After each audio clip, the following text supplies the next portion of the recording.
नमस्कार, प्रखर गूंज न्यूज डेस्क पर आप सभी का स्वागत है।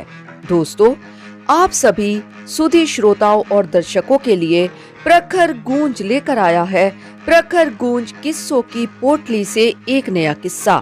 एक ऐसा किस्सा जो प्यारे प्यारे बच्चों के साथ बड़े बुजुर्गों को भी भाएगा।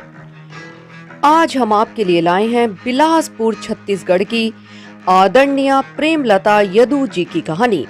यह retired BSNL employee, post graduate on sociology from Ravi Shankar university Raipur Chhattisgarh, post graduate on Hindi साहित्य from doctor CVR university Bilaspur Chhattisgarh, present living on Bilaspur Chhattisgarh.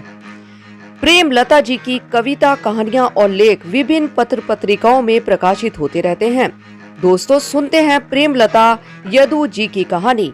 कहानी का शीर्षक है रस्म। नदी किनारे लंबा सा घूंघट काढ़े करुणा सुबक रही थी। जात बिरादरी और गांव की महिलाएं उसे घेरे खड़ी थी। उसके गले में लटक रहा मंगलसूत्र और उस पर की गई मीनाकारी बड़ी ही खूबसूरती से चमक रही थी। गोरे गोरे हाथों में लाल कांच की चूड़ियां, महावर, बिछिया और पांव में सजे उसके पैर, इन्हीं सब पर मेरी निगाहें टिकी हुई थी। तभी एक बुजुर्ग महिला बोली, अरे सुनो, सारी सुहागनें एक तरफ हो जाओ और कोई इधर देखेगा नहीं, हम रस्म शुरू करने जा रही हैं। उस बूढ़ी महिला के इतना कहते ही सभी ने पीठ घुमा ली। करुणा, जो अब तक केवल सिसक रही थी, दहाड़ मारकर रोने लगी। उसका रुदन सुन दिल दहल उठा। बेदर्दी से उसकी चूड़ियां तोड़ दी गई जो उसे बेहद प्रिय थी। माथे पर लगी बिंदी और मंगलसूत्र क्रूरता पूर्वक निकालकर नदी में फेंक दिया गया। करुणा विलाप करती रही। यह दृश्य हृदय विदारक था।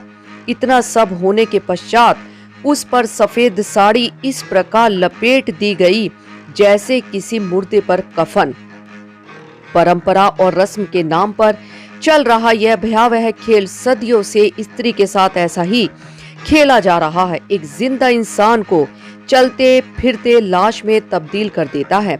मेरे अंतर मन में यह सवाल उठता रहा, आखिर कब तक रीति रिवाज की आड़ में नारी के साथ अत्याचार होता रहेगा और उसके अरमानों की बलि इसी तरह चढ़ती रहेगी। मैं काफी देर तक इन सवालों के जवाब तलाशती रही। सारी रस्में विधिवत चलती रही और मेरे कानों में केवल करुणा की सिसकियां गूंजती रही।